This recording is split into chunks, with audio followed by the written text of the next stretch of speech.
Bem-vindo ao Conselho Consultivo. Com a vitória de António Costa nas primárias do PS, os outros partidos começam também a fazer mudanças. Tanto esquerda como direita vão querer que o novo líder socialista diga de que lado está.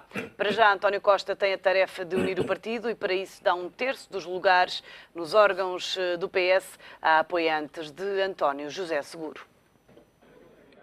António Costa é o homem de quem se fala depois de ter saído vitorioso das eleições primárias do PS. Agora o passado fica para trás e é imperativo olhar para a frente, sobretudo porque no próximo ano há legislativas. Para além de mudanças no Largo do Rato, também os outros partidos têm de afinar estratégias. O deputado Pedro Alves, socialista e apoiante de Costa, lembrou no ETV a capacidade do autarca lisboeta agradar a gregos e troianos.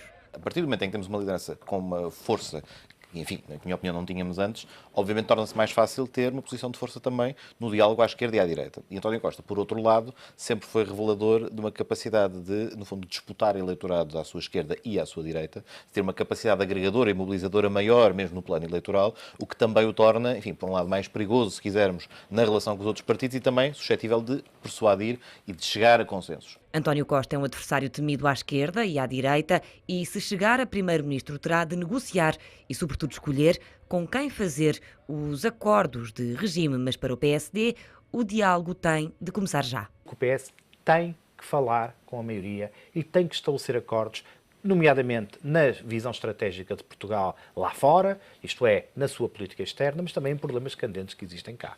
O PS vai ter que fazer acordos sobre a sustentabilidade da segurança social, acordos que ultrapassam esta legislatura. Ao que tudo indica, António Costa vai esperar e fazer as escolhas só no final, só quando e se for eleito chefe de governo. Até lá, direita e esquerda vão forçar uma clarificação, vão querer saber de que lado está, afinal, o socialista.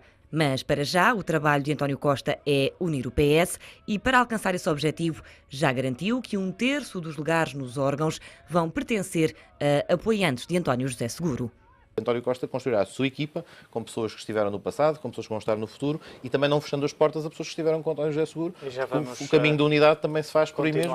O PS tenta arrumar a casa a tempo do Orçamento do Estado para 2015. O novo líder parlamentar já está escolhido, Ferro Rodrigues, e a Comissão Nacional do Partido já está marcada. A 14 de outubro vão ficar definidas as datas do Congresso e das diretas para a eleição do secretário-geral socialista. É um dos temas em análise pelos comentadores do ETV, Mário Caldeira Dias, António Gaspar, também Rogério Fernandes Ferreira e Avelino Jesus. Muito obrigada a todos pela presença neste Conselho Consultivo. Mário Caldeira Dias, de facto dizia-se que a primeira tarefa do vencedor das primárias, que neste caso é António Costa, era unir o partido. Ele vai consegui-lo, na sua opinião? Pois, de facto, eu também tinha dito na altura que era preciso mostrar ações concretas nesse sentido. Eu, a princípio, cheguei a recear que não o fizesse, porque quando me perguntaram como é que sobre a questão da unidade do partido, ele disse que a vitória eleitoral expressiva que tinha chegava e não havia problemas. Logo podia-se pensar que pensava que precisava só dos dele e que dispensaria claramente os outros que não tinham um efeito significativo na gestão do partido. Mas ao fazer este gesto, podia ser 1/3, podia não ser 1/3, julgo que há pessoas que não concordam com este tipo de método, mas julgo que fez bem. Quer dizer, integrar pessoas da área do seguro nos órgãos do partido é um bom sinal, é um passo importante para a própria unificação do partido. Porque, no fundo, ele precisa, de facto, do partido unido, porque os problemas quer dizer, há ainda um problema interno, que é este, até que ponto vai aparecer sucessivamente com pessoas já muito desgastadas e muito marcadas da era socratista, sobretudo, e isso não é nada bom, porque se as pessoas viram um regresso ao passado, o raciocínio é simples, as mesmas pessoas vão fazer os mesmos disparates, não é? E, portanto, isso não é bom, mas ele certamente que estará atento a isso e terá cuidado. Agora, a grande tarefa dele, e essa é a mais importante, e por isso julgo que deve ter o Partido Unido para o fazer, é ser capaz de mostrar o conjunto de expectativas que tem vindo a recair sobre ele. Até porque as próximas legislativas podem não ser tão fáceis como parecem, na medida em que o PSD tem mostrado sempre uma grande capacidade de renovação perante o acto eleitoral. Portanto, não é nada certo que ele vá a eleições com o atual líder do próprio PSD. Já o CDS é ao contrário. Porquê? Porque ao fazer muita pressão sobre questões eleitorais, como a questão agora dos impostos, podemos falar mais à frente sobre isso, Quer dizer, o Paulo Portas parece ter um jeito incrível para se manter à tona d'água, mesmo correndo a medidas demagógicas que não têm sentido neste contexto, não é? E também pode até nem ser necessário uma futura coligação. Agora, o que é certo é que as próximas legislativas há muita coisa que não se sabe ainda neste momento o que é que vão ser, não é? Mas qual é a posição demagógica que Paulo Portas está a ter, na sua opinião? Por exemplo, querer descer os impostos, não é? Não é viável nesta altura? Problemas é que foram resolvidos. Já há crescimento económico. O déficit está garantido, parece que não, ainda agora vai ser maior do que se esperava. O do ano que vem está garantido. A despesa do Estado já diminuiu, a reforma do Estado foi feita, a dívida já diminuiu. Ainda por cima vão querer uma dilação para que a dívida comece só a contar e a ser paga a partir de 2019. Quer dizer, descer impostos como se já tivéssemos todos estes problemas resolvidos é de facto demagógico e é sobretudo imprudente. Mas nem ao nível do IRS, para não dizer como responsável. fala a proposta que foi agora entregue ao Governo? Sim, todos concordamos com aquelas coisas que lá vêm. Todos concordamos que haja uma descida gradual da taxa extraordinária. Todos concordamos que os idosos devem ter isenções. Todos concordamos com maiores isenções para a saúde e para a educação. É verdade isso tudo, não é? Agora a questão é esta, até que ponto isto é compatível com os compromissos de déficit que assumimos em relação ao futuro. Este é que é o problema. António Gaspar, António Costa vai conseguir unir o partido e, se não, se houver desunião, se o PS pode arriscar-se a perder as legislativas? Olá, Sandra, bom dia. Eu creio que António Costa está a começar mal. Eu diria até muito mal, não é? Porque o sinal que ele devia ter dado posterior, particularmente para os militantes e para os simpatizantes do Partido Socialista, é que havia um corte com o passado. Ao escolher Ferro Rodrigues para ser o líder parlamentar, está exatamente a dar um tiro no pé. Está exatamente a dizer o contrário. O Partido Socialista do futuro vai ser o passado.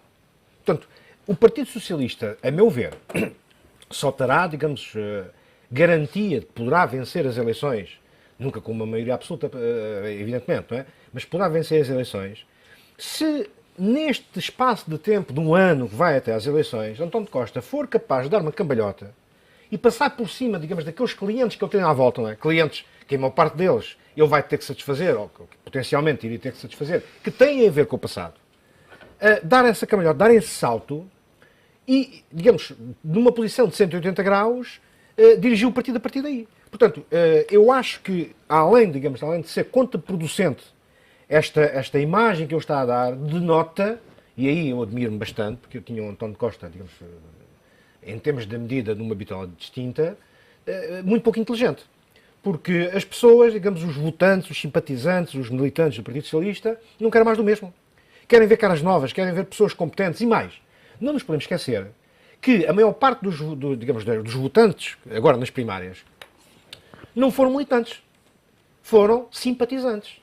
Ora bem, o que é que isso quer dizer? Quer dizer que há muita gente que não faz parte do Partido Socialista que votou no António Costa. Portanto, eu acho que faria todo o sentido, absolutamente todo o sentido, o António Costa rodear-se agora de pessoas que não pertencem ao Partido Socialista, que não têm nada a ver com o Partido Socialista em termos de militância, mas que são pessoas inquestionavelmente competentes nas várias áreas, na segurança social, na economia, nas finanças, na saúde.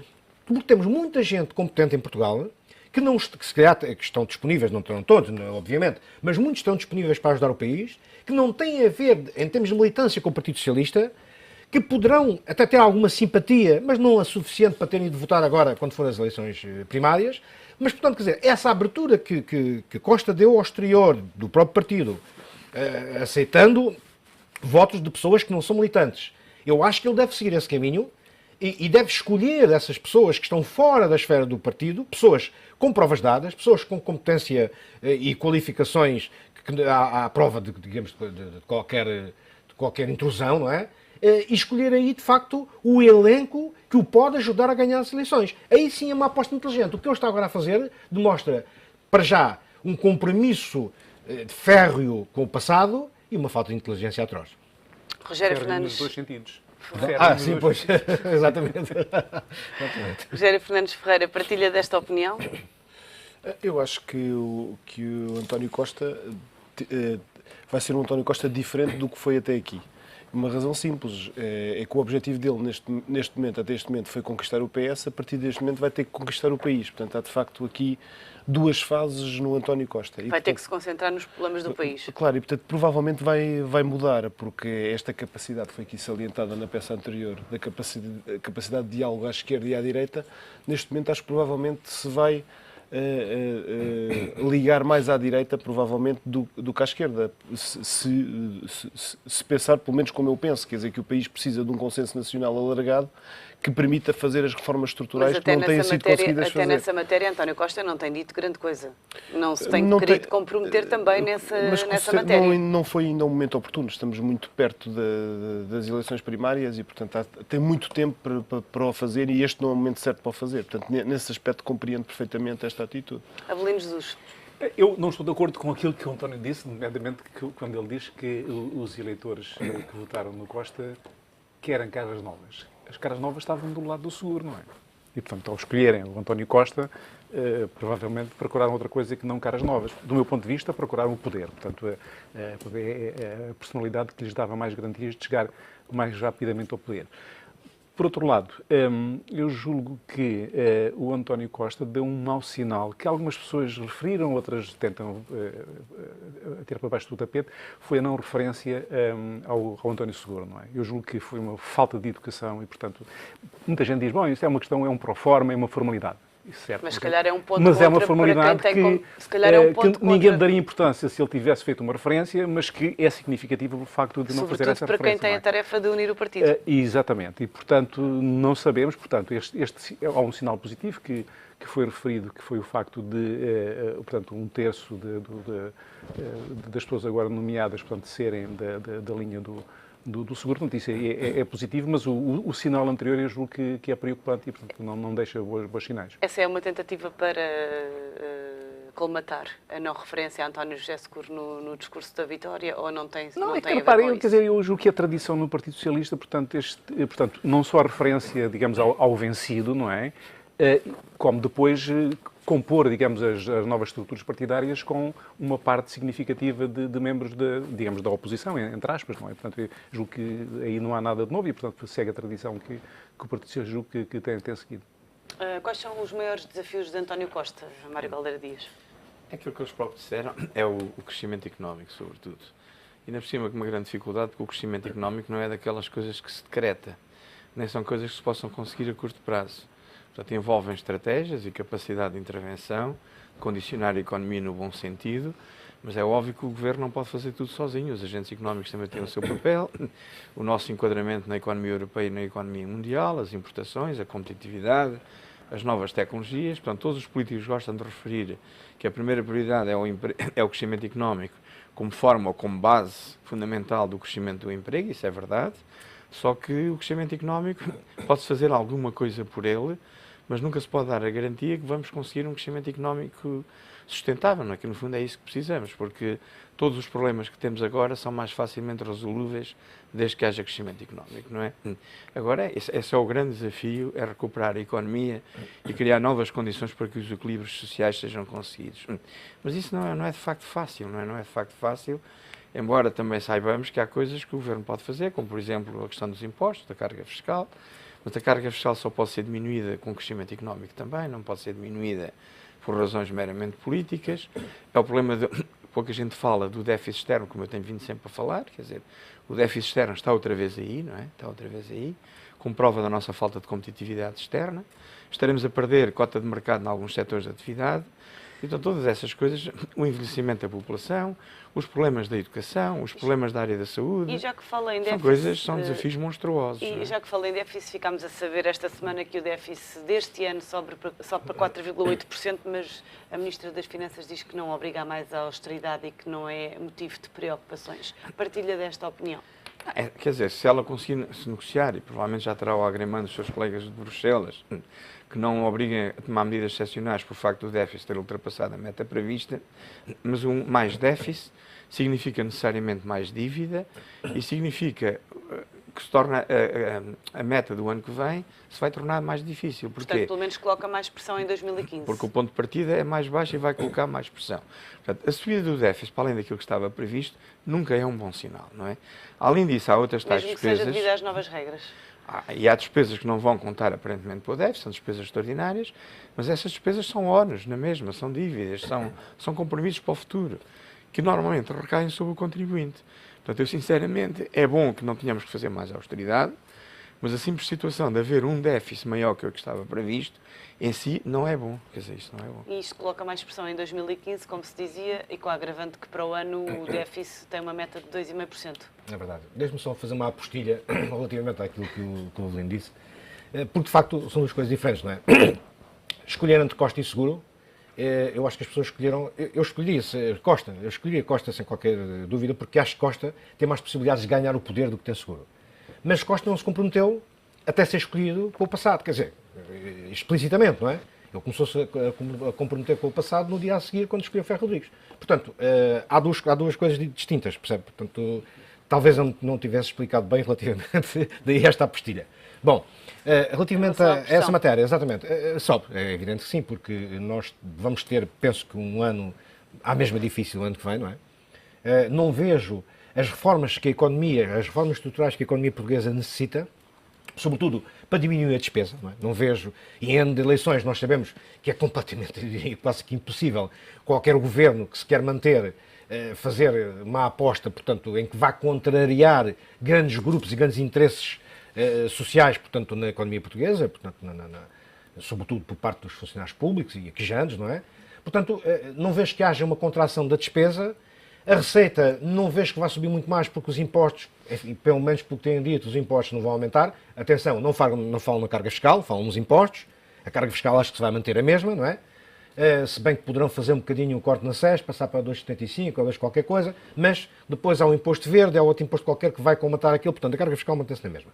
Agora, o que me parece a mim é que vai ser muito difícil o Governo para o ano atingir essas metas, a menos que, enfim, contrariando tudo aquilo que são as perspectivas dos principais analistas económicos, e nós que somos economistas, não é? Que não prevemos que de facto que haja um boom de crescimento em Portugal para o ano, que pela própria receita fiscal que esse boom de crescimento iria gerar, iria fazer com que essa mesma receita fiscal arrecadada fosse maior e pudesse, de alguma forma, pela via dos impostos, não por incremento de impostos, mas por incremento, digamos, do crescimento da riqueza gerada internamente, se pudesse, via receita fiscal, aumentar e fazer face a esses 2,5%. Vamos esperar para ver. Eu, pessoalmente, tenho muitas dúvidas que nós vamos conseguir para o ano atingir essa meta. Rogério Fernandes Ferreira, a verdade é que agora com esta eleição de António Costa para líder do PS, parece mais difícil o consenso no que se refere à reforma do IRS. E de facto é pena, porque esse consenso foi conseguido ao nível do IRC e de facto Portugal precisa de uma enorme estabilidade, eu vou utilizar este adjetivo, uma enorme estabilidade, quer no âmbito da receita fiscal, quer da legislação fiscal, e portanto teria muito interesse em que se conseguisse um consenso alargado em várias áreas, mas nomeadamente na área fiscal. Mas portanto, a um ano de eleições? A um ano de eleições é mais difícil, provavelmente será, isto partilho aqui absolutamente das preocupações do professor Mário Caldeira Dias, que quer dizer, reduzir os impostos em 2015 é de uma enorme imprudência estar a anunciá-lo agora, antes de ser anunciado o orçamento, e tanto mais que até durante o próprio ano o princípio da tipicidade qualitativa da receita permitiria que os impostos pudessem diminuir a meio do ano. Portanto, acho que de facto não é um momento adequado para dar esse sinal quando se anunciam déficits de 4,8 este ano e que provavelmente para o ano diz que fica abaixo dos 3, mas que não se vai cumprir os 2,5%. Portanto, é de facto uma enorme imprudência estar a falar em redução de impostos. Mas é ao nível da reforma do IRS. Havia propostas nesse sentido. A Comissão defende a descida da sobretaxa. A Comissão de Reforma Fiscal teve imenso cuidado nesta matéria, dizendo que isto era uma matéria política. Mais do que isso, o que deu foi uma orientação correta, do meu ponto de vista, no sentido de reduzir a sobretaxa, porque de facto a sobretaxa, do ponto de vista é uma aberração. E era uma medida temporária. É uma medida extraordinária, não é? Cujo extraordinário, entretanto foi retirado, o adjetivo foi retirado do substantivo e, de facto, é uma aberração do ponto de vista técnico e faz todo o sentido que se comece por aí.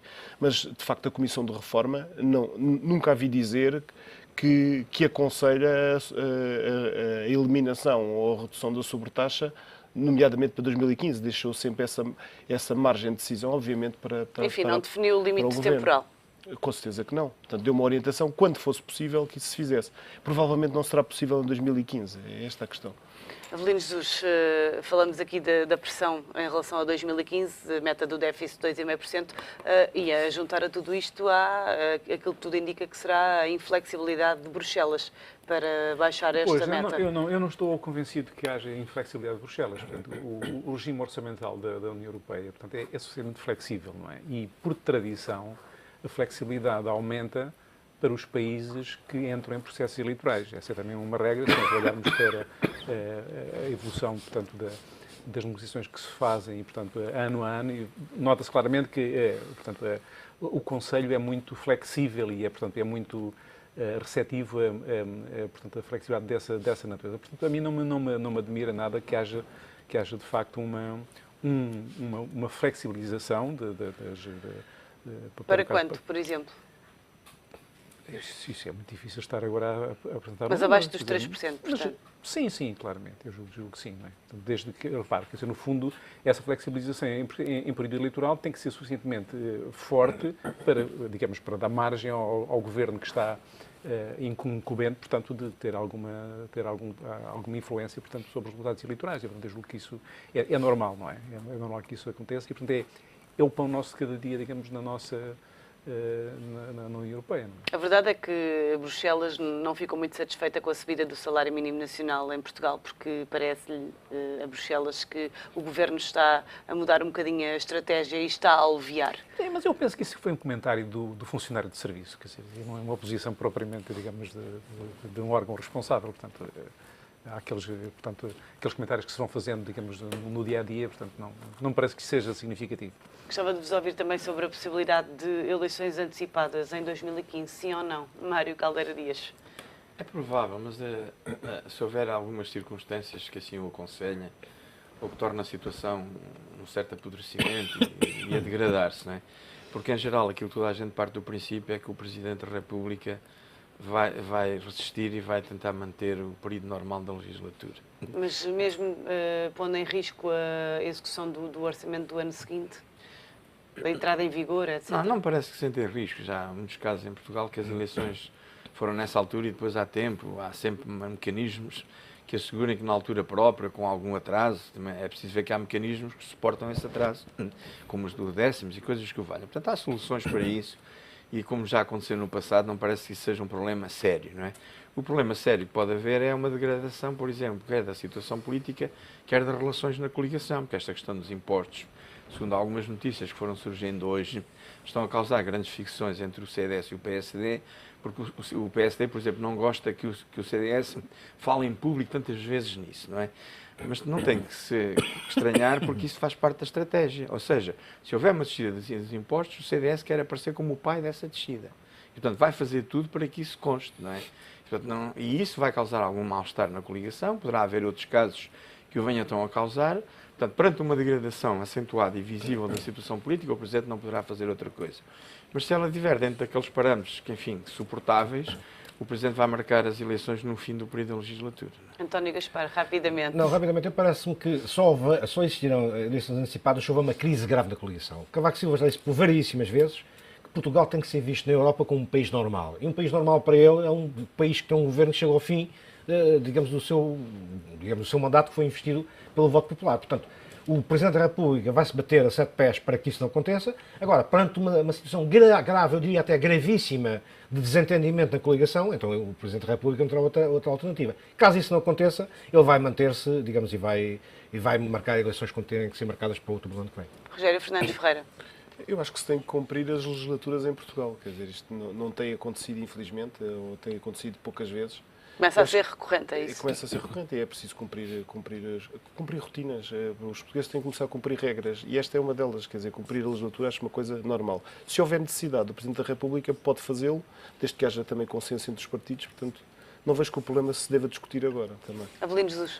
Eu estou de acordo com o que disse o Mário, portanto, eu julgo que, e do meu ponto de vista, portanto, seria bom que os dois partidos da coligação fossem responsáveis e que nesta fase final, portanto, não inventem agora problemas desnecessários. Não é? Portanto, eu julgo que o ideal é que as eleições se decorram na altura certa. Não é? Muito obrigada a todos pela vossa presença e análise neste Conselho Consultivo, que está de regresso na próxima segunda-feira.